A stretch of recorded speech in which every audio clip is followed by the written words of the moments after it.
Hello, everyone. My name is Ariella Wagner. I'm the founder of SunRay Construction Solutions, a national construction document service. Today, we have a fabulous webinar that the incredible Mark Cobb will be conducting. He has been an attorney in Georgia, practicing for 25 years, specifically in construction law. And Mark was instrumental and extraordinary and fabulous and every positive word you could think of to help change these major issues that we had with the waivers and releases in Georgia. So thanks to Mark, we have the expert who is going to give us a fabulous webinar on the 2020 amendments to Georgia lien laws. So without further ado, I'd like to introduce Mark Cobb. Thank you, Ariella. I appreciate that very much, and I welcome everybody to this webinar. We've got a lot of material to cover, so I'm gonna try to be very try to move very quickly, but we'll have time at the end for questions and answers. I do appreciate this opportunity. The lien laws changes do impact everybody in the construction chain, and I really appreciate Ariella and SunRay Construction Solutions for letting us present this information. We've had a great partnership with them for several years, and I just appreciate everything that they do for contractors and for us as attorneys. Ariel, I'm trying to change a slide. Do I have control? That's okay. You have control. Go ahead and press the space bar on your computer. Gotcha. Okay. A couple of guidelines up here. If you have any questions, there's a chat box. The questions, as I mentioned, we will address at the end, if that's all right. And don't include any personal information in the question, such as your name or company name. So today, Ariel has already given us an amazing introduction. I appreciate that. I think I'm going to take her on the road with me, particularly to family events. I need that positive spin, but I do appreciate it. We're going to do a quick overview of some terms, and then we're going to look at why the lien laws had to be changed, and then we're going to dive a little bit deeper into the actual details of the changes. So my daughter's in 5th grade, and ever since she started school, she's been working on vocabulary. And so far, her vocabulary has expanded each and every year. So I like to start with some vocabulary as well. And so forgive me if I'm preaching to the choir, but there are really 5 vocabulary terms that I want us all to be aware of. Lien waiver, hopefully you know what this is, but a waiver is whenever you give up rights. And so a lien waiver means you're giving up rights to file a lien. And it's usually done between someone who's paying money, such as an owner or a GC or a first-tier sub, and then it's signed by the other party who's actually giving up the rights, and that would be the GC, or any sub or subcontractor or material supplier. Generally speaking, and this is true across all states, there are 2 types of lien waivers. The first type is a conditional waiver, and that is obviously something that is waived or given up upon a certain condition. The most common scenario is, I will give up my right to file a lien if you pay me or when you pay me. The second type of waiver, so this is our 3rd term now, the unconditional waiver is just a unequivocal giving up of your rights. You sign this document and you say, I'm giving up my lien rights. There's no conditions. It doesn't matter whether or not you receive payment. It doesn't matter whether or not contract terms have been met. It doesn't matter under anything. You simply give up the right to file a lien.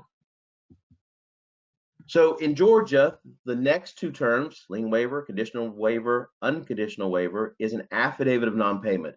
So in Georgia, they're a little tricky, and we'll get into this in a minute, but Georgia waivers start as conditional, and then they shift to unconditional. And the only way to avoid a lien waiver is to file a document that is called an affidavit of non-payment. So if you sign a lien waiver, in Georgia it begins as conditional, then converts to unconditional. In order to prevent that conversion from conditional to unconditional, you must file an affidavit of non-payment.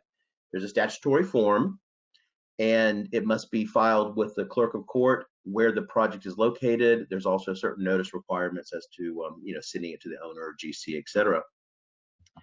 And then the final term, and this is we're not really going to discuss this a whole bunch today, but an affidavit of payment.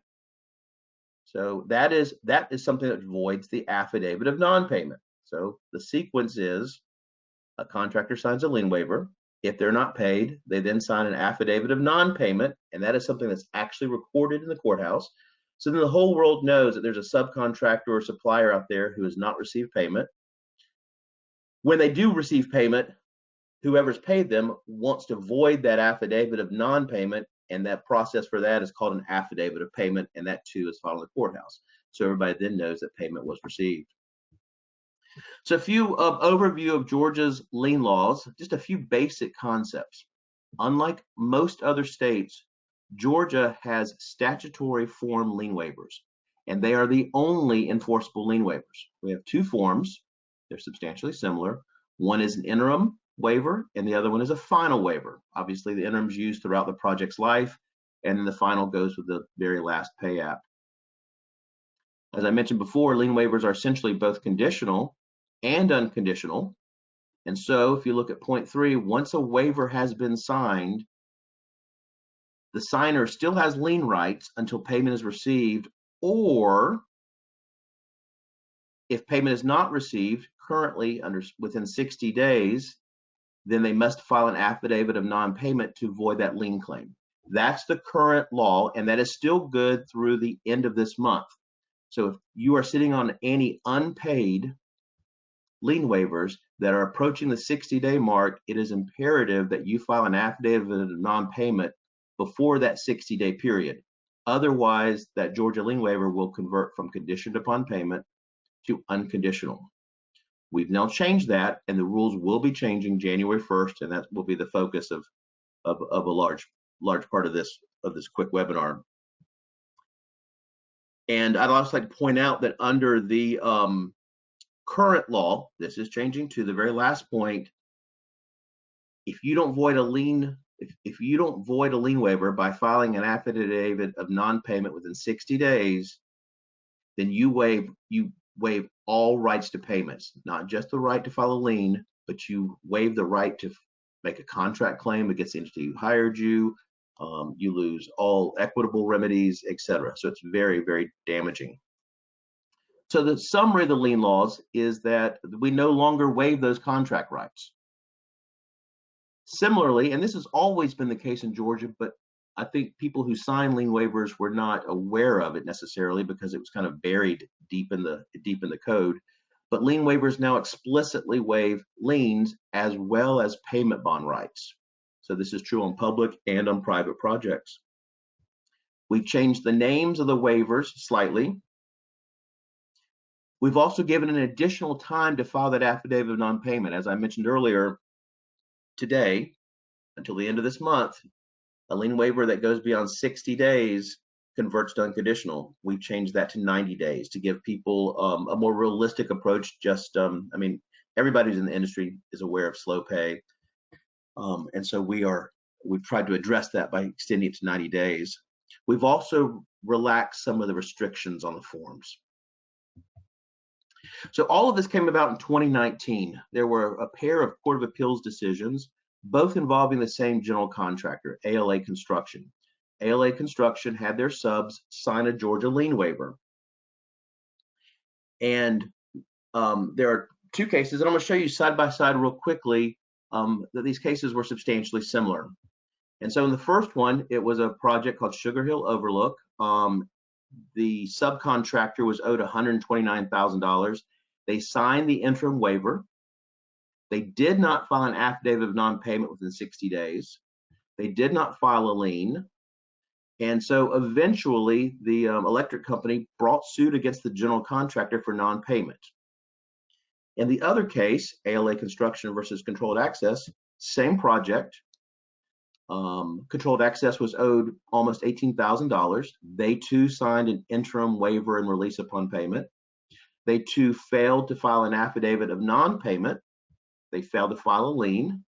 So again, the subcontractor brought suit against the general contractor. Now, if you look at the next to last point, they were both brought in Fulton County. One was in Superior Court, that's the Landmark Electric case. The other one was filed in state court, which is the Controlled Access case. In both of those cases, parties filed for motion for summary judgment saying, hey, judge, we don't need a trial. The law is on our side. So in the first case, Landmark Electric, summary judgment was granted to the general contractor. And they said, you know what? Even though, because you signed the lien waiver, you gave up your rights to file a lien. In the other case, I mean, you see the cases are virtually identical, summary judgment was denied. The trial court said, you know what? We want to hear from the subcontractor because it would be unfair to make them give up their rights. Both of these cases were appealed. And so what the court looked at, they looked at two things. They looked at the statute and then they looked at the actual form. So in the statute, and what you're looking at on this slide is a portion of OCGA, Official Code of Georgia Annotated, 44-14-366C. And if you look at the bottom, it says, and this is for the form coming from the statute, it says, you, meaning the person who signs the lien waiver, shall be conclusively deemed to have been paid in full the amount stated above, even if you have not actually received such payments. It then goes on to say, 60 days after the date specified above, unless you file either an affidavit of non-payment or a claim of lien prior to the expiration of such 60-day period. The court then looked at another section of the same statute, and this part of the statute says that when a waiver and release is provided for, it shall be binding against the claimant for all purposes. You notice it doesn't say lien waivers apply only to material and liens. It doesn't say they only apply to payment bond claims. It says that they apply for all purposes. The same subsection of that code says furthermore that such amounts shall conclusively be deemed paid in full upon, if you look at C, 60 days after the date of the execution of the lien waiver and release, unless an affidavit of non-payment is filed. So the court took the form, as we saw on the previous slide, and the statute on this slide, and they basically said that they ruled in favor of the general contractor. They said that a materialman, a subcontractor, general contractor who's giving a lien waiver to an owner, doesn't matter the tier, but anyone who signs a lien waiver must file a notice of non-payment within 60 days of the date shown on the waiver, or else that the amount at issue shall conclusively be deemed paid in full. And it's binding against the potential lien claimant for all purposes. Again, no contract rights, no equitable remedies. Well, this all happened in September of last year, and there was a lot of movement. Wonderful Senator out of Marietta, Senator Lindsey Tippins, got on this within days of the court's holding, put together a legislative drafting committee. I was one of 3 attorneys on that drafting committee to make these changes. There was also a general contractor representative and a subcontractor representative so that we could get input from the tiers we were trying to protect. Became Senate Bill 315, and this really gets me. And I'm always hesitant to get into politics, particularly with everything that's been going on during this latest election cycle. But this Court of Appeals holding was so damaging to everybody, particularly subcontractors and material suppliers, that it unanimously passed the Georgia Senate. After it did that, we all went into self-isolation. This is back in March of 2020. But in June, when the Georgia legislature reconvened, it unanimously passed the Georgia House. I mean, I'm not sure I've ever heard of a bill that has passed both houses unanimously. And then it went to Governor Kemp, and he signed the new bill on August 5th, and it takes effect this January. So let's look at some of the changes that we've done. First of all, we added some language to that section we referred to earlier, OCGA 44-14-366.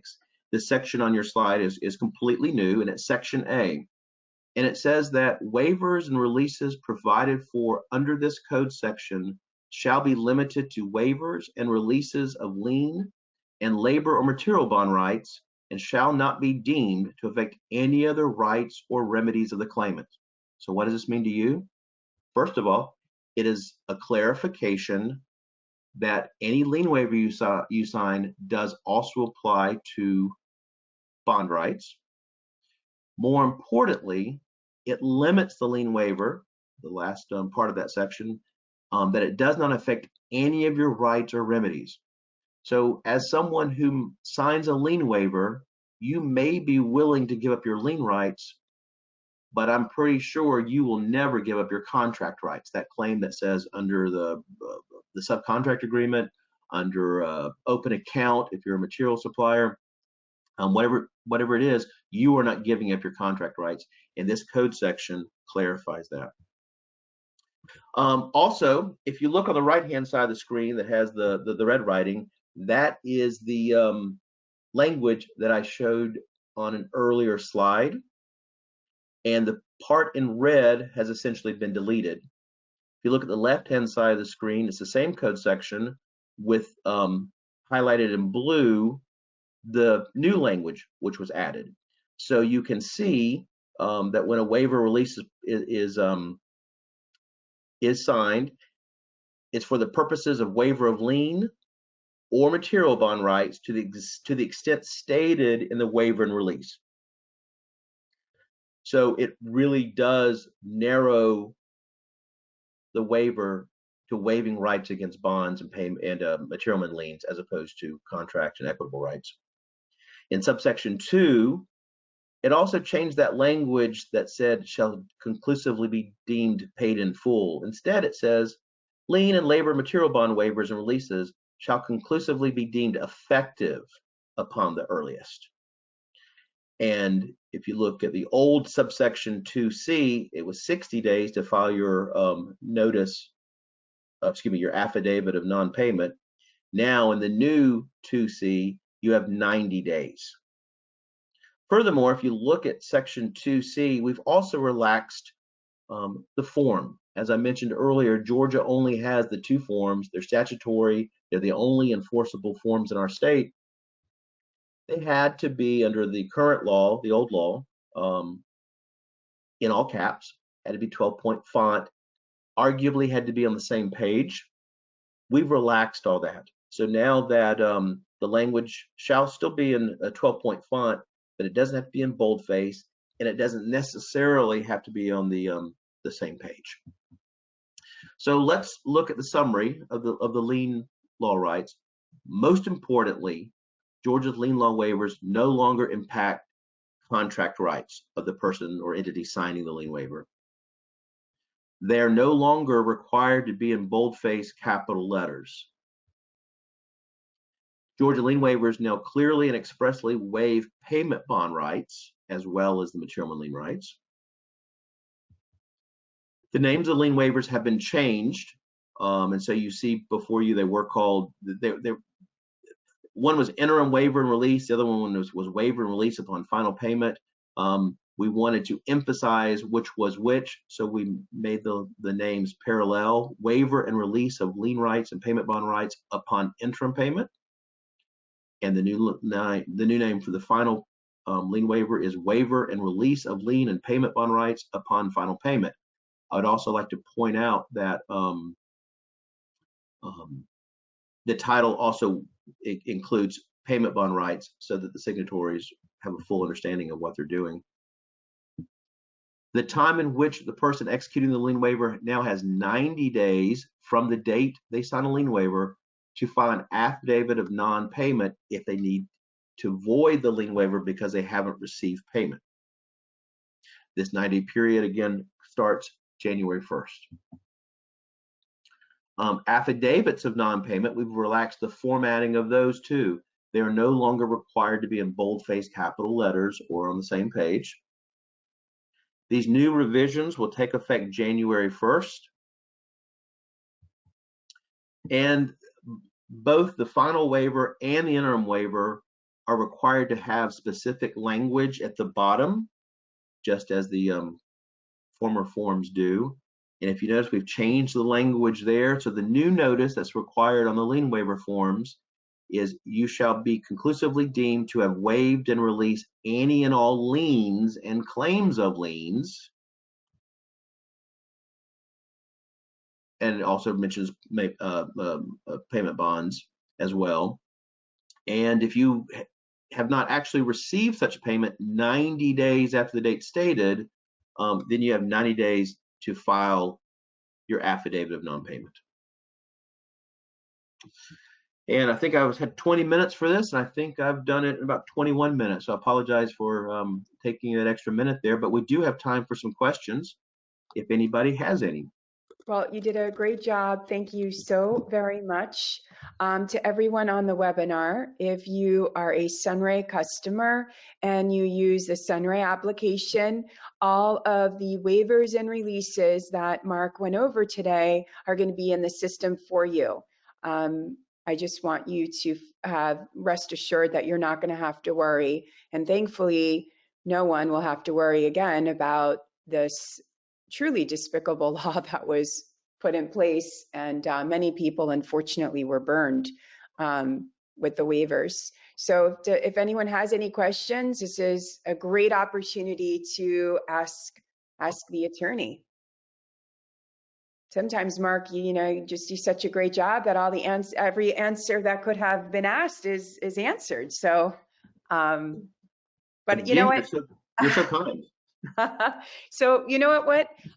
If anyone does have any questions that they think of at a later date that may not even pertain to the new lien laws, but if you have a question regarding a project and payment issues or contract issues, the attorney he's just fabulous. He'll get back to you right away. I do see some questions coming in. So here's the first one. Does it include ongoing projects?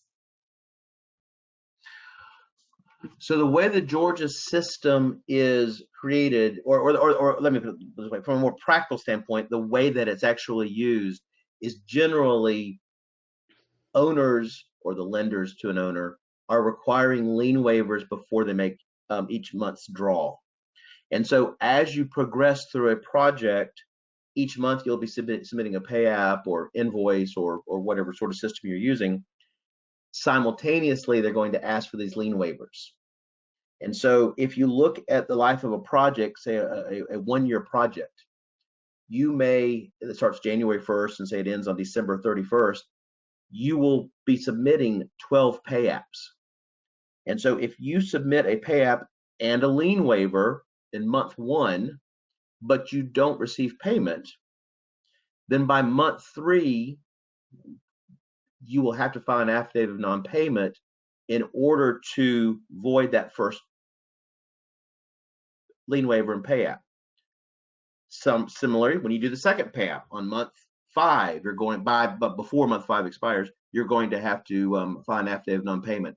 So filing one at the end of the project does not void all the prior lien waivers. It only voids one individual lien waiver for one individual pay app, if that clear as mud, right? Okay.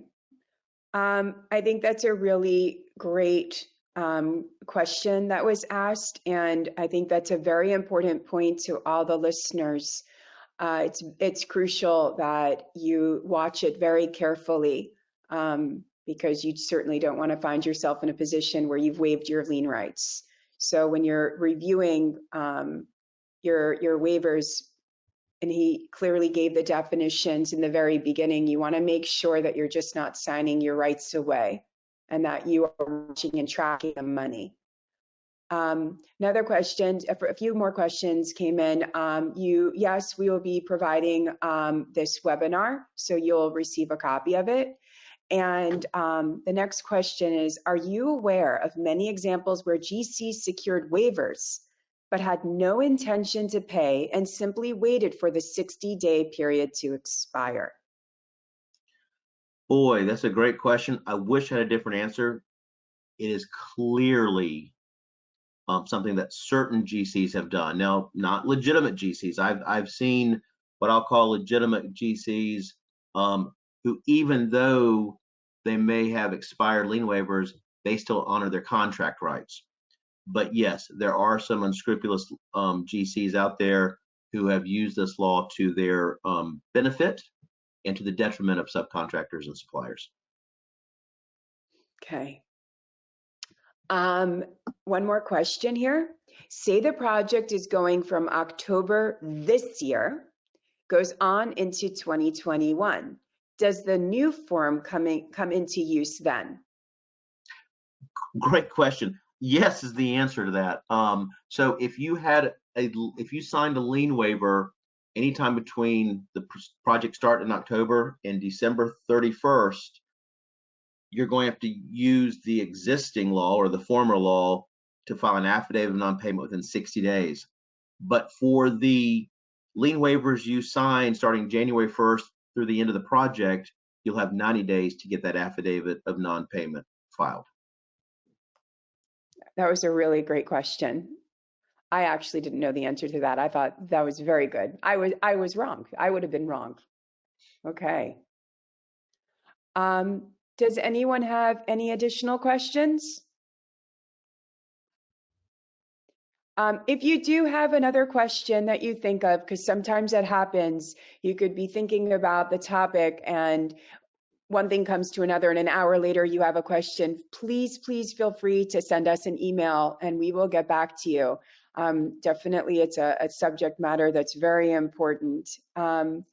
Mark, again, thank you very much for a wonderful webinar, and to everyone on our call, wishing you and your families happy holidays, a very happy Hanukkah, Merry Christmas, and a happy and healthy New Year, and stay safe to everyone. And once again, Mark, thank you very much. Thank you. Thank you, everybody else.